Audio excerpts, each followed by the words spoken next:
Got a fair question here. If $200 billion dollars in old equipment to Ukraine as military aid was enough for the front line in Eastern Europe to be stagnant, i.e., not moving much, for 2 years, how is Russia going to beat the US, let alone NATO as a whole?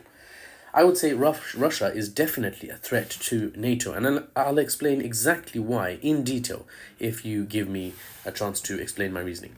First of all, we should begin at the foundation of a declared conflict. What is the foundation of any declared conflict between two nations militarily? And that is war goals. War goals are what a nation sets out when it initiates a military conflict as the aggressor. War goals can be changed, they can be abandoned or added once a conflict starts based on how things are going. So when we ask, quote, how can Russia beat the US and NATO, end quote, we must first understand what Russia would want and be willing to engage in conflict to get what are going to be their war goals. So let's start with the war that's already ongoing, right? And check the war goals for that one. What does Russia want? So in the Ukraine war. From a geopolitical perspective, Russia wants the sizable state of Ukraine not to fall into the NATO bloc, thereby falling into America's sphere of influence and becoming essentially inaccessible to Russia moving forward. I've talked about how NATO is essentially just America's European protectorate system to keep the Soviet Union in check. Soviet Union's now gone, but NATO is still in existence. So now you have to understand historically, and you won't understand this if you live in the West a lot of the time, the Western media, Western governments won't teach you this because it's not beneficial to them for you to understand this. Historically, Ukraine was always part of the Soviet bloc. Russia and Ukraine were always in the same governance system. Russia always ruled Ukraine, you could say, or Ukrainians and Russians always ruled that territory together. Russians and Ukrainians are very close in language and culture. Think of it like a similar comparison to help you understand how close Russia and Ukraine actually are in terms of the people of the country. Think of Texas breaking away from the United States and then Mexico pulling Texas into its sphere of influence by creating a defensive alliance like NATO and inviting Texas to come. Of course, the US would be alarmed, just like Russia is alarmed now, seeing Ukraine, historically very part of Russia, or they're both part of the same thing, being pulled into NATO. Here's another example for the people on my side of the pond. Scotland. Imagine Scotland breaking away from the UK, then being pulled into an alliance with the French Republic. Now the UK would be alarmed. It's a bit weird. Just like Russia is alarmed now. Because naturally you think Scotland and us, we're one. So first of all, them breaking away, that's already a bit odd.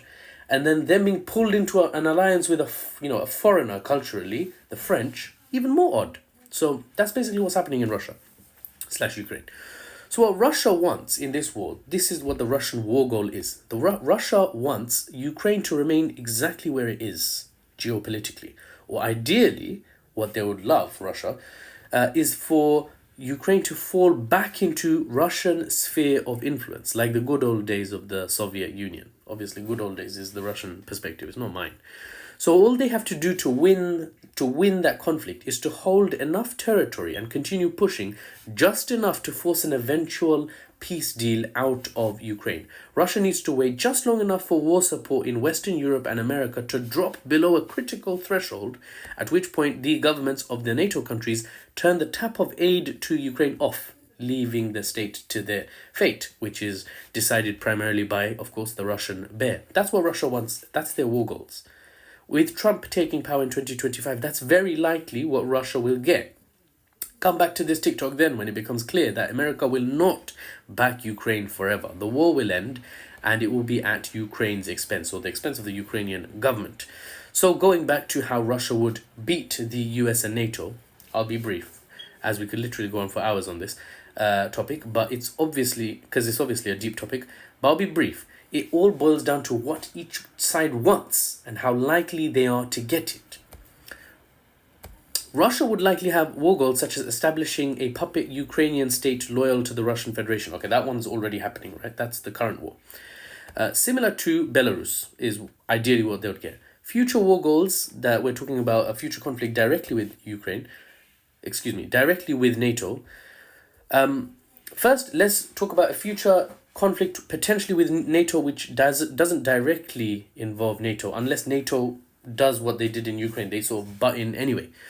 So a future war goal of Russia would be to establish greater influence over Moldova. Check the country of Moldova on the map. It's another Eastern European nation just west of Ukraine, notably not in NATO. Now, after that, the Baltic trio, Estonia, Lithuania, Latvia. These are nations in NATO. So this is where a direct conflict would be possible. Any aggression against these three countries would be arguably the biggest test of Article 5. Quote, an attack on one is an attack on all, end quote. In such a conflict, Russia beats the US and NATO by doing just enough to establish dominance over these Baltic states or over Moldova. They just need enough dominance, and these countries are just next door. It doesn't need to do any more than to force a peace deal with these countries after a period of war that breaks the Baltics away from NATO or pulls Moldova closer to Russia politically. So they just need to declare war, establish some influence, some military occupation of these countries, and force a peace deal. And the peace deal needs to include these three countries, these Baltic states, not remaining in NATO. And that's it. Russia's won. So it won't take much to beat Russia. It won't take much for Russia to beat NATO. Do you see how that works? But to beat Russia, what would the US have to do? The US would have to somehow make sure Russian soldiers don't invade and hold enough of the Baltic states to force a peace deal. How are they going to do that? Especially under Trump, how are they going to do that? If anything pops off, any conflict initiated by Russia in the Baltic states pops off in the next 4 years with Trump in power, how is the US going to do anything? Can you imagine US soldiers going to war in their tens of thousands to defend Estonia from Russia? Look up Estonia, Latvia, and Lithuania on the map. See where they are, see where Russia is, and see where the US is. Or forget the US even. Look at where the UK is, or France, or Germany. Would those three countries, the other leading NATO members with the largest economies, would they send their soldiers to die on the Eastern Front for the Baltic states? If yes, for how long? A year? 5 years? How long before they pull back when Russia promises no further advancement to the West, to keep things sweet, to keep the peace or to re-establish it? Such an offer would seem tempting, right? If Russia says, okay, let's establish peace between you and us, and all it will take is these three countries are going to be in my sphere of influence from now on. The Baltics would essentially be the sacrificial lamb. So you see, for Russia to beat NATO, it wouldn't require much. Yet for NATO to beat Russia, they would have to be willing to stay united and defend with their money and their men territory. They would very much struggle to defend hundreds, if not thousands, of miles away. All for the sake of keeping three Baltic states in NATO. Will the Western powers consider it worth it? Probably not likely. And the greatest nail in the coffin?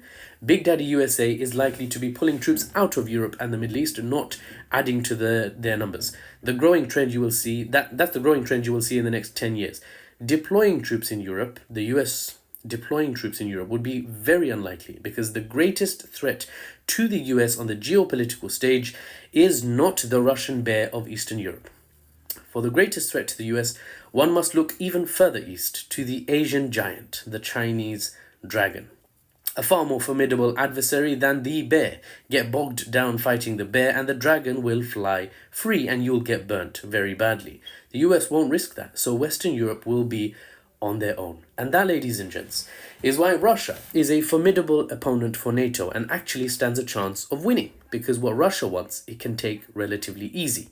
It's right next door. What NATO wants, it can't take as easily, and sacrificing Eastern European countries that have been part of the Russian-Soviet bloc for over 100 years anyway, sacrificing them to the Russian sphere of influence may be a price Western powers are willing to pay to keep the peace in Europe. Thanks for listening to my analysis. See you on the next one.